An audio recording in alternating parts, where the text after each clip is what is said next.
Selamat pagi semuanya. Halo. Senang sekali bisa kembali bersama-sama beribadah dalam ibadah gabungan kita pada hari ini, ya, merayakan hari penting dalam kehidupan kita. Saudara, saya selalu katakan bahwa antara kematian sampai kepada kebangkitan Yesus adalah satu peristiwa, ya, yang tidak bisa dipisahkan satu dengan yang lain. Dan Paskah itu sendiri adalah bicara tentang kematian sampai kepada kebangkitan Yesus. Ya, kita menekankan kita menyebutnya sebagai Jumat Agung, tapi kita harus melihatnya sebagai sebuah peristiwa Passover, sebagai peristiwa yang penuh, peristiwa yang satu.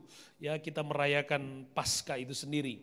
Ya, kita tidak memberikan penekanan kepada hari yang berbeda ini, tetapi kita memaknai itu sebagai satu peristiwa, yaitu peristiwa kematian kebangkitan Yesus yang telah memberikan keselamatan buat kita semua. Nah, saudara yang kekasih di dalam Tuhan, pada pagi hari ini saya coba mengambil topik dalam perayaan Jumat Agung sampai kematian Yesus atau Paskah buat kita. Saya coba mengambil topik klasik yang perlu untuk kita lihat kembali, yaitu Getsemani. Haleluya. Getsemani, puji Tuhan. Dan saya mengambil ayat pokoknya dari Markus pasal 14 ayat 32, nanti kita baca kemudian, tapi kita bisa melihat Getsemani ada di sana, di Markus pasal 14 32. Oke. Saudara, di dalam ibadah doa Hope Brisbane pada hari Kamis yang lalu, atau tadi malam, tadi malam, saya berpikir hari Minggu, saudara. Ya, tadi malam saya bicara tentang hidup itu berawal dari sebuah taman. Kemudian hidup itu juga berakhir di Taman Yerusalem Baru. Di kota Yerusalem Baru ada taman di Wahyu pasal 22 ayat 2. Tetapi di antara Taman Eden dan Taman Yerusalem Baru, yaitu sorga, ada sebuah taman yang penting, dan taman itu adalah Taman Getsemani. Taman Getsemani. Dan kehidupan berawal di Taman Eden ketika Allah menghadirkan Adam dan Hawa di sana. Tetapi kehidupan kekal itu berawal di Taman Getsemani. Ya, kehidupan kekal itu berangkat dari Taman Getsemani. Sehingga peristiwa dari Taman Getsemani menjadi peristiwa juga yang penting dalam perjalanan iman kita untuk kita belajar sesuatu di sana. Perayaan Paskah atau Passover adalah perayaan yang diperintahkan oleh Tuhan kepada bangsa Israel untuk dirayakan setiap tahun. Ya, untuk mengenang ketika bangsa Israel keluar dari tanah Mesir. Bagaimana Allah sendiri melepaskan bangsa Israel dari tanah perbudakan sekian ratus tahun di Mesir. Melalui sebuah peristiwa mulia ketika Allah kemudian mengajar atau membawa bangsa Israel untuk mempersembahkan korban.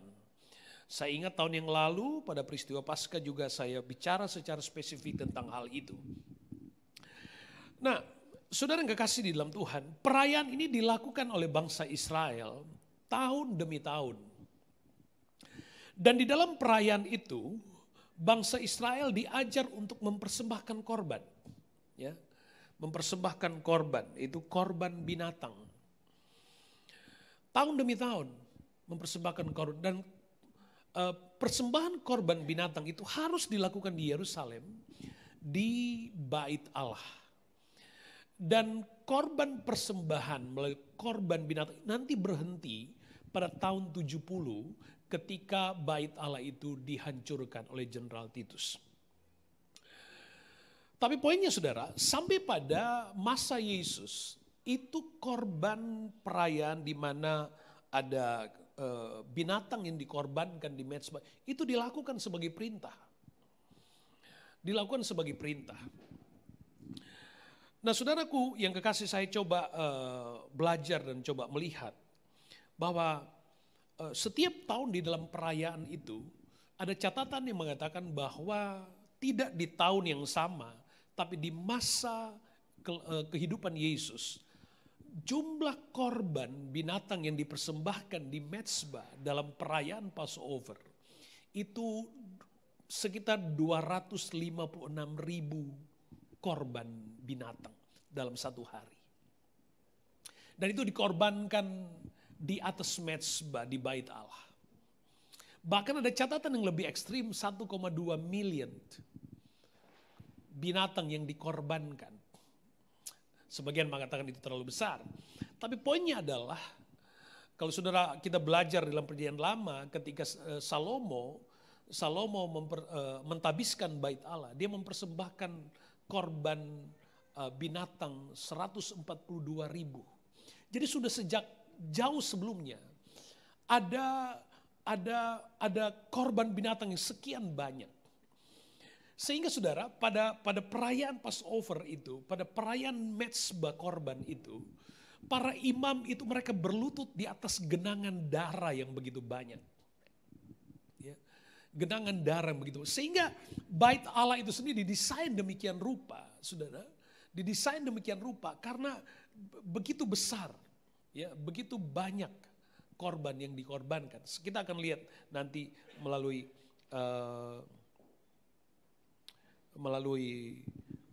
PowerPoint nanti. Saya ingin kita bawa dulu dalam sebuah pembacaan, ya. Yohanes pasal 18 ayat yang pertama. Yohanes pasal 18 ayat yang pertama. Setelah Yesus mengatakan semuanya itu, keluarlah ia dari situ bersama-sama dengan murid-muridnya, dan mereka pergi ke seberang sungai Kidron. Di situ ada suatu taman, dan ia masuk ke taman itu bersama-sama dengan murid-muridnya. Perhatikan baik saudara, saya sengaja mengambil ilustrasi, ada gambar di sana tentang sungai Kidron. Kalau saudara perhatikan di dalam PowerPoint, bahwa letak sungai Kidron itu adalah aliran sungai kecil sebenarnya, yang terbentuk karena lembah terbentuk dari aliran air, dan tidak hanya terbentuk dari aliran air, tetapi itu terbentuk karena ada genangan aliran darah yang mengalir dari Bait Allah. Kalau sudah lihat posisinya, ya, ada Bait Allah di gambar, kemudian ada Mount Olive. Getsemani itu ada di Mount Olive, ya, di Bukit Zaitun. Nah, saudara yang kekasih dalam Tuhan, Alkitab mencatat bahwa kemudian ketika korban-korban yang dilakukan di Bait Allah sekian banyak, maka saudara, saya katakan tadi para imam itu mereka sampai melakukan korban bersama di tengah genangan darah yang sekian banyak, sehingga darah itu mengalir di Bait Allah. Memang sudah didesain demikian rupa sampai darah itu mengalir turun, dia keluar. Kalau sudah lihat di gambar berikutnya, coba tolong di slide berikutnya, sudah lihat ada gambar di sana, desain bahwa darah itu kemudian turun ke bawah dan dia mengalir sampai ke sungai kecil, sungai Kidron. Dan Alkitab mencatat bahwa Yesus pergi ke Getsemani bersama dengan murid-muridnya setelah selesai merayakan Paskah. Ya. Setelah perayaan roti tak beragi itu. Jadi saudaraku, poin penting yang saya mau katakan kepada saudara adalah pada waktu Yesus ke Bukit Getsemani, maka Yesus melewati sungai Kidron yang masih penuh dengan aliran darah dari Bait Allah. Ya. Penuh dengan aliran darah dari Bait Allah. Kita nggak bicara berapa banyak korbannya, tapi di Bait Allah ada, sebut saja ada tradisi di mana korban harus dilakukan setiap tahun sebagai korban keselamatan, Seperti yang diperintahkan oleh Tuhan kepada bangsa Israel, bahwa setiap keluarga harus membawa korban binatang untuk dipersembahkan sebagai korban penghapus dosa. Korban penghapus dosa. Dan pada tahun itu juga dilakukan hal yang sama. Dan darah mengalir ke sungai Kidron tadi. Dan Yesus melalui sungai Kidron itu menuju ke bukit Getsemani. Perhatikan baik saudaraku yang kekasih dalam Tuhan. Pada waktu Yesus ke Getsemani, Yesus sangat tahu persis di dalam, kalau saudara baca dalam Yohanes pasal 18 ayat 4, Yesus tahu persis apa sesungguhnya yang akan terjadi terhadap dirinya. Mulai dari kemudian nanti dia akan ditangkap di bukit Getsemani sampai kepada penyalipan. Jadi itu Yesus bisa mempicture itu semua. Jadi pada waktu Yesus turun melampaui sungai Kidron untuk ke bukit Getsemani, sebenarnya saudara, Yesus sedang apa ya? Dia adalah anak domba Allah. Dia sedang melewati prosesi korban keselamatan yang dilakukan oleh manusia. Dan dia menjadi korban akhir sebagai korban penebus dosa. Di mana keselamatan lagi tidak tergantung kepada korban hewan atau korban binatang yang dilakukan di bait Allah. Tetapi keselamatan dilakukan sekali untuk selamanya melalui korban Kristus, yaitu anak domba Allah itu sendiri. Di dalam perjanjian lama, saudara, kalau kita belajar dalam perjanjian lama, saudara ingat peristiwa Abraham dan Ishak. Ishak bertanya kepada Abraham, "Bapak, di manakah anak domba yang akan jadi korban?" Abraham berkata, "Allah akan menyediakannya."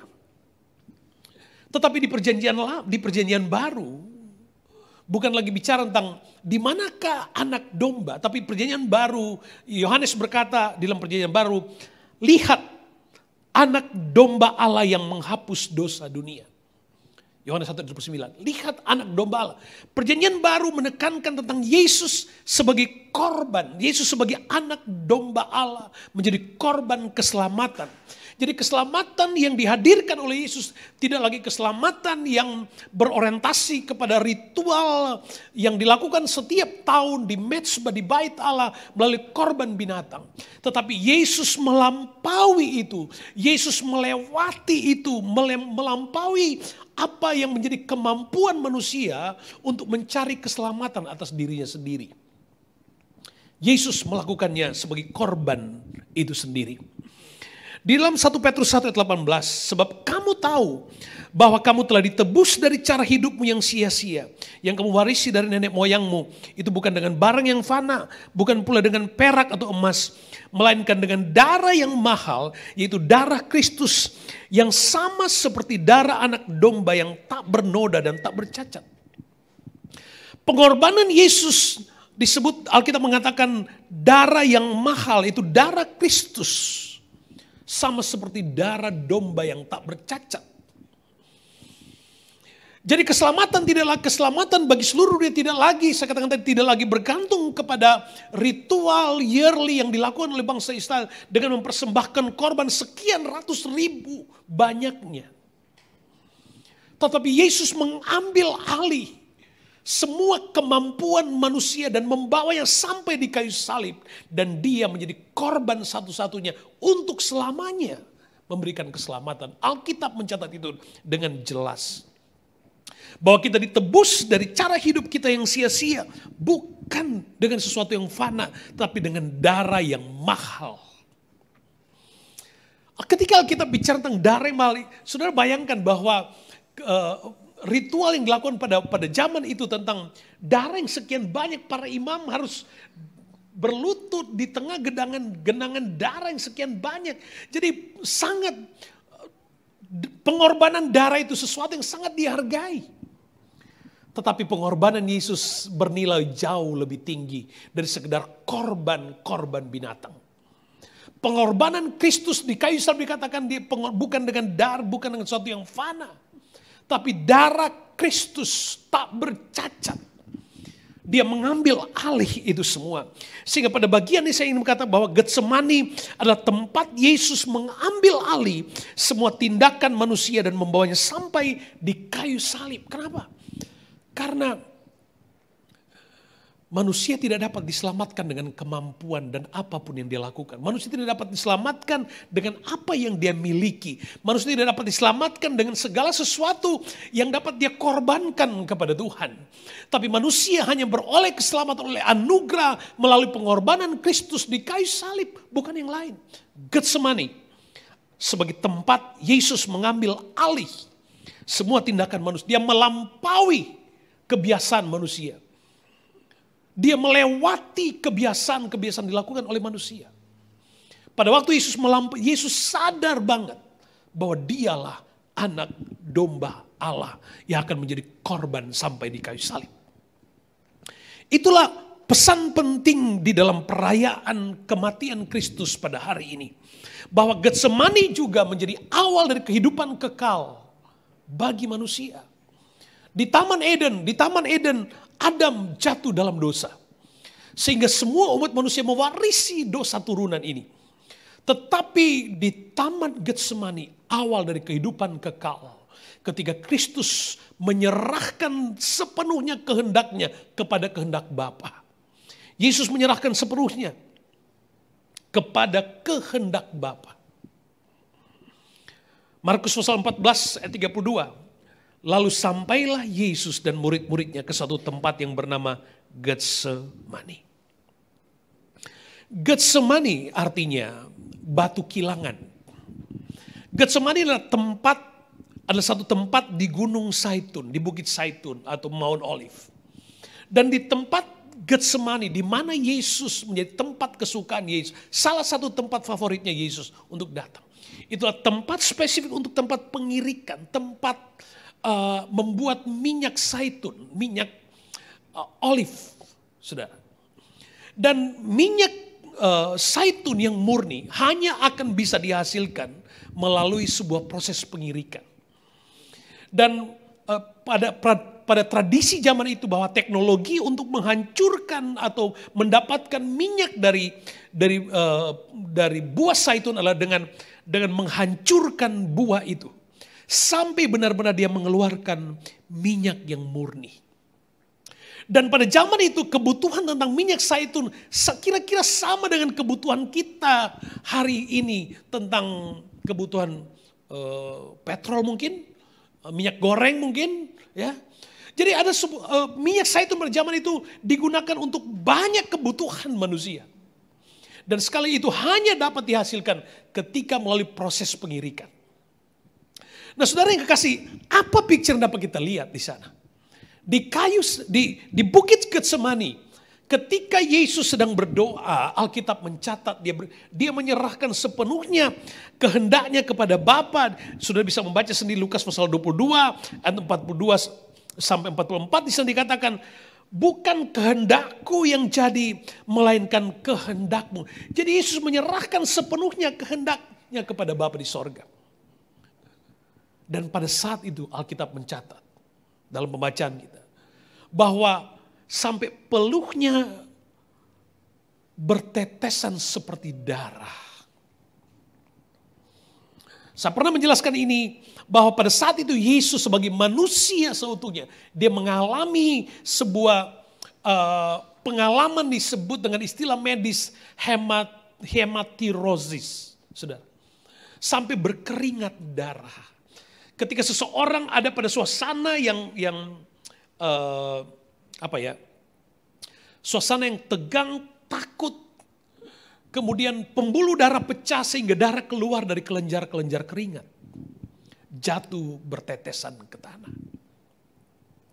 Itu bicara tentang seperti Kristus seperti tubuh yang dihancurkan sampai kemudian mengalir darah yang murni, seperti minyak zaitun yang murni. Itu tentang Getsemani. Kehidupan kekal berawal dari Yesus menyerahkan dirinya secara sadar sampai di kayu salib. Sampai di kayu salib. Dia menyerahkan dirinya secara sadar sampai di kayu salib.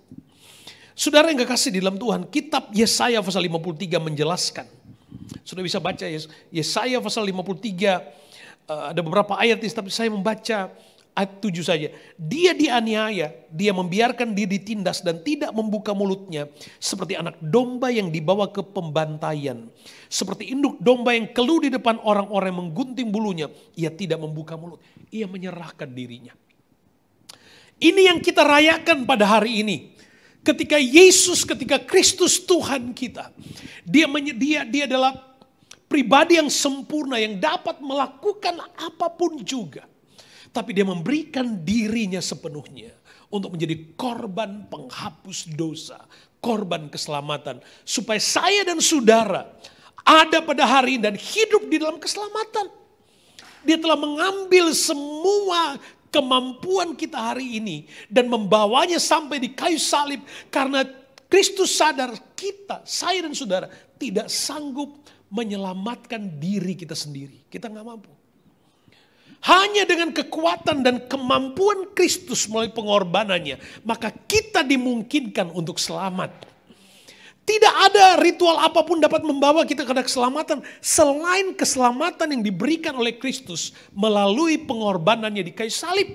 Dan itu yang kita rayakan. Makanya saudaraku, seharusnya perayaan Paskah itu sendiri, mulai dari Jumat Agung sampai pada hari kebangkitan Kristus, itu menjadi perayaan terbesar bagi umat Kristen.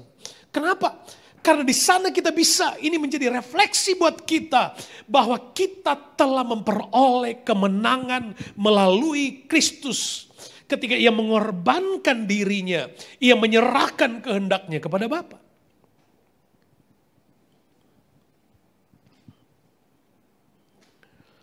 Ada banyak hal yang kita dapat belajar di Getsemani. Saya katakan tadi, saudara, Getsemani adalah tempat di mana Allah mengambil, ketika Yesus mengambil alih kelemahan kita, dosa kita. Dia bawa itu sampai di kayu salib. Mulai dari Getsemani. Waktu Yesus menyeberang sungai Kidron, dia mengambil alih. Dia melakukan jauh lebih dalam lagi. Dia melakukan jauh lebih serius lagi. Tidak lagi bergantung kepada korban binatang, tetapi kepada dirinya sendiri. Dia bawa itu sejak di Getsemani. Dan saudaraku yang kekasih, perhatikan baik. Di samping di Getsemani ada peristiwa ketika Yesus menyerahkan dirinya, kehendaknya kepada Bapa. Sampai kemudian ada darah keluar dari kelenjar keringatnya. Ada peristiwa lainnya. Ketika Yesus selesai berdoa dengan murid-muridnya, Alkitab menceritakan, Yesus berkata, dia yang akan menyerahkan aku sudah tiba. Dia yang akan menyerahkan aku sudah tiba. Lukas pasal yang ke-22 ayat 48, maka kata Yesus kepadanya, hai Yudas, engkau menyerahkan anak manusia dengan ciuman. Pada saat itu ketika Yesus dan murid selesai berdoa, Alkitab mencatat, Yudas membawa pasukan. Ada catatan mengatakan bahwa orang yang menyertai Yudas saat itu ada kurang lebih 200 orang hanya untuk menangkap Yesus. Dan saudara, apa yang dilakukan oleh Yudas? Yudas datang, Alkitab mengatakan dia mencium Yesus. Dia mencium Yesus. Tapi Yesus berkata, engkau menyerahkan anak manusia dengan ciuman. Kita semua mengerti bahwa pada bagian ini Getsemani mengingatkan manusia untuk tidak memilih jalan Yudas sebagai pengkhianat. Saudaraku yang kekasih, ketika kita bicara tentang pengkhianatan, kita tidak bicara tentang hubungan orang per orang lagi di sana mungkin.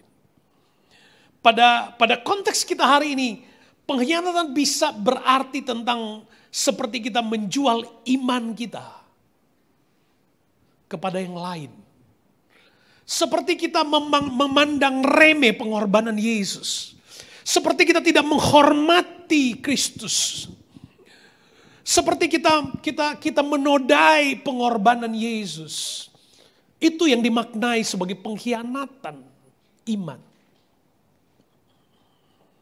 Getsemani mengingatkan kita tentang adanya pengkhianat, adanya orang yang meninggalkan imannya. Dan yang sangat disayangkan saudara, itu terjadi, dilakukan oleh orang yang dekat dengan Yesus. Bahkan ditandai dengan ciuman. Hati-hati dengan pengkhianatan. Pengkhianatan selalu dilakukan oleh orang yang dekat. Namun menikam dari belakang. Sekali lagi, ini tidak lagi bicara tentang hubungan orang per orang, tapi bagaimana kehidupan iman yang manipulatif. Kehidupan iman di dalam gereja, di dalam pelayanan. Tetapi kehidupan di luarnya adalah kehidupan yang tidak mencitrakan tentang kehidupan iman yang sesungguhnya. Kita bisa melihat karakter Yudas pada bagian-bagian yang seperti ini. Kita tidak hanya bicara tentang kemurtatan lagi, tapi kita bicara tentang adanya kekristenan yang di dalam menggunakan kata seperti ada pengkhianatan terhadap pengorbanan Kristus dengan meninggalkan imannya atau menyepelekan, mengabaikan pengorbanan Kristus. Getsemani mengingatkan kita tentang hal itu. Ingat, di Getsemani adalah awal kehidupan kekal. Ketika Kristus mengambil alih semua kehidupan kita dan membawanya sampai di kayu salib. Tetapi di Getsemani juga Alkitab mencatat, di sana ada pengkhianatan.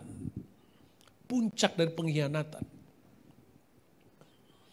Itu semua adalah reminder buat kita, mengingatkan kita, merefleksikan kepada kehidupan iman kita pada hari ini. Ada satu bagian, saudara, yang saya suka. Peristiwa yang terjadi di Getsemani. Bagian berikutnya yang kita bisa lihat di dalam peristiwa ini adalah ketika Yudas dan orang-orangnya datang hendak menangkap Yesus. Alkitab katakan begini, Yohanes pasal 18 ayat 10. Yohanes 18 ayat 10 katakan begini, lalu Simon Petrus yang membawa pedang menghunus pedang itu, menetapkannya kepada hamba imam besar dan memutuskan telinga kanannya.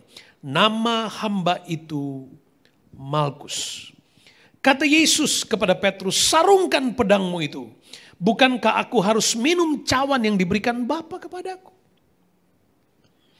Semua itu harus terjadi. Yesus tahu. Yesus mampu melihatnya. Tapi ketika orang-orang hendak datang menangkap Yesus, apa yang dilakukan oleh Petrus? Dia menghunus pedangnya. Dan dia mengayunkan pedangnya kepada salah seorang imam. Mungkin tujuannya kepala. Tapi bergeser karena kuping, saudara.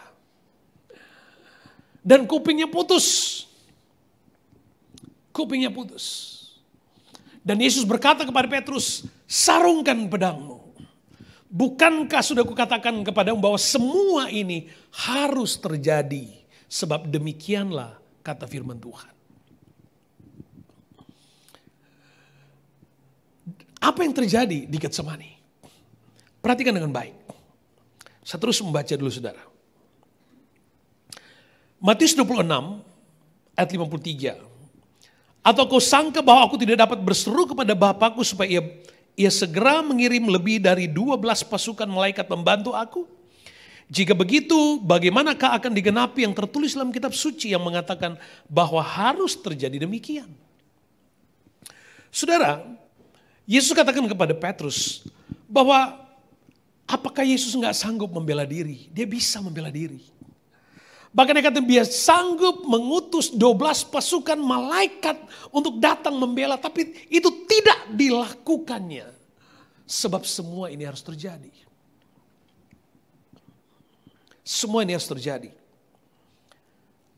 Lompat Lukas pasal 22 ayat 50. Tetapi Yesus berkata, ayat 50, dan seorang dari mereka menyerang hamba imam besar sehingga putus telinga kanannya. Tetapi Yesus berkata, sudahlah itu. Perhatikan kalimat berikutnya. Lalu ia menjamah telinga orang itu dan menyembuhkannya. Mujizat Yesus yang terakhir ketika dia hidup di dunia adalah menyembuhkan mereka yang dilukai di bait Allah. Menyembuhkan mereka yang dilukai oleh sesama orang percaya. Menyembuhkan orang yang dilukai oleh pelayan. Dilukai oleh hamba Tuhan. Itu mujizat yang Yesus lakukan di Getsemani.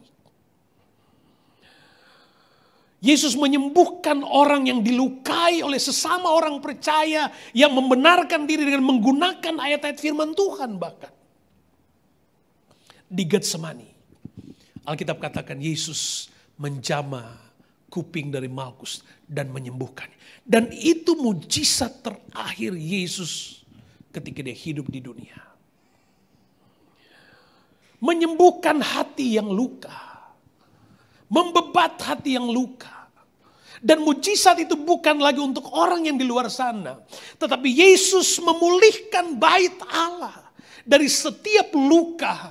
Yesus sedang memulihkan rumah Tuhan. Dari setiap penderitaan dilakukan yang mungkin saja dilukai oleh sesamanya di dalam bait Allah. Itu terjadi di Getsemani. Makanya dari Getsemani ada kehidupan kekal karena peristiwa pemulihan terjadi di sana. Yang pertama, Yesus memberikan warning kita supaya hati-hati dengan ada pengkhianatan. Dan di waktu yang sama juga Yesus menunjukkan adanya pemulihan. Sejauh mana kejatuhanmu, tapi ketika engkau kembali datang kepada Tuhan, Tuhan memulihkan kembali. Tuhan menyembuhkan kembali. Setiap hati yang luka. Mujizat yang Yesus lakukan tidak lagi untuk orang sakit yang lumpuh, yang buta lagi. Tapi mujizat saat itu adalah memulihkan rumah Tuhan. Mujizat yang Yesus lakukan adalah membasuh setiap hati orang yang ada di rumah Tuhan. Supaya ketika kita memperingati Paskah, kita benar memaknai itu sebagai kemenangan yang penuh. Kemenangan yang tulus, kemenangan dengan tidak diikuti lagi dengan hati yang luka, kemenangan dengan tidak lagi menyimpan dendam, dan itulah perayaan Paskah kita pada tahun 2022, membersihkan setiap hati dari luka-luka yang diakibatkan oleh siapapun juga, supaya kita dapat menikmati kehidupan kekal seutuhnya melalui peristiwa kematiannya di Bukit Golgota. Dan saya percaya saudara, perayaan atau ibadah yang kita lakukan pada hari ini, Tuhan pun sedang mengerjakan ini. Yesus pun sedang menjamah kehidupan kita masing-masing. Yesus pun sedang menjamah kehidupan Anda yang ada di tempatmu masing-masing. Dia sedang memulihkan entah apa luka hati hidupmu. Tapi hari ini, izinkan Tuhan membasuh. Izinkan Tuhan memulihkan. Izinkan Yesus menyembuhkan luka-luka yang engkau dengar, yang menyakitkan hatimu, menyakitkan pikiranmu, apapun alasannya. Hari ini tidak ada alasan untuk membenarkan diri di hadapan Allah. Yesus berkata, sarungkan pedangmu. Yesus sanggup menolong dirinya sendiri. Kebenaran sanggup membela dirinya sendiri. Pilihlah jalan Tuhan. Itu yang dikehendaki oleh Tuhan. Sejak awal Yesus melalui crossover Sungai Kidron. Karena dia tahu manusia penuh dengan kelemahan. Darah binatang tidak sanggup memberikan keselamatan seutuhnya. Sampai kapan manusia bergantung kepada darah korban binatang. Makanya Yesus harus datang ke dalam dunia. Menjadi korban yang sesungguhnya. Supaya manusia tidak lagi bergantung kepada konsep perjanjian lama dalam pengorbanan darah binatang. Tetapi Yesus datang ke dalam dunia memulihkan semuanya. Dia datang sebagai anak domba Allah. Korban darah kudus, Alkitab katakan. Anak domba Allah tak bercacat. Dan dia memulihkan, dia mengingatkan kita semua. Memulihkan bait Allah. Memulihkan kita supaya waktu kita merayakan ibadah seperti hari ini. Mestinya semua orang percaya, semua orang Kristen mestinya dalam perayaan Paskah, perayaan kematian sampai pada kebangkitan Kristus. Ini menjadi waktu, momentum terbaik kita untuk membersihkan hati kita dan mengalami Tuhan lebih dekat lagi. Mengasihi dan mencintai Tuhan lebih dekat lagi. Tuhan menjamah pendengaran kita. Kita pernah mendengar intimidasi. Kita pernah mendengar macam-macam. Tapi hari ini Tuhan menjamah telinga pendengaran kita. Supaya hati kita ini disucikan. Hidup kita disucikan. Supaya kita layak mengalami peristiwa kemenangan. Bukan lagi sebagai sebuah penderitaan. Tapi peristiwa kemenangan yang Yesus kerjakan di kayu salib. Hari ini kita merayakan, kita menikmati, kita merayakan penderitaan. Tapi kita menikmati kemenangan. Yang kita nikmati adalah kemenangan di dalam Tuhan. Dan itu hanya bisa dinikmati oleh orang-orang yang hatinya diubahkan oleh Tuhan. Dan yang lebih penting, mereka yang mau diubahkan oleh Tuhan pada perayaan kematian dan kebangkitan Kristus atau Paskah di tahun 2022. Katakan amin, saudara. Tuhan Yesus mengasihi kita sekalian. Nah, saudara, ayat favorit, ya. Kolose 1 ayat 21. Juga kamu yang dahulu hidup jauh dari Allah dan yang memusuhinya dalam hati dan pikiran, seperti yang nyata dari perbuatanmu yang jahat. Sekarang diperdamaikannya di dalam tubuh jasmani Kristus oleh kematiannya. Untuk menempatkan kamu kudus dan tak bercela dan tak bercacat di hadapannya. Sebab itu, kamu harus bertekun dalam iman. Tetap teguh dan tidak bergoncang. Dan jangan mau digeser dari pengharapan Injil. Yang telah kamu dengar dan yang telah dikabarkan di seluruh alam di bawah langit. Dan aku ini Paulus telah menjadi pelayanmu. Haleluya, kita bangkit berdiri bersama. Di Getsemani sebagai tempat Yesus mengambil alih semua tindakan manusia dan membawanya sampai di kayu salib. Getsemani mengingatkan manusia untuk tidak memilih jalan Yudas sebagai pengkhianat dan hati-hati dengan pengkhianatan. Getsemani sebagai tempat Tuhan menyembuhkan mereka yang terluka. Haleluya. Saudara yang kekasih, kita merayakan kematian Kristus, kita akan merayakannya dengan atau melalui perjamuan Tuhan pada hari ini. Sekali lagi saya ingin mengajak kita. Hari ini kita sedang merayakan sebuah peristiwa agung. Bahwa telah sejak dahulu Tuhan mengambil alih. Apa yang engkau pikir sanggup menyelamatkan? Telah sejak awal Yesus mengambil alih. Apa yang engkau pikir sanggup engkau lakukan untuk dirimu sendiri? Yesus tahu bahwa kita sangat terbatas. Yesus tahu bahwa kita gak bisa berbuat apa-apa.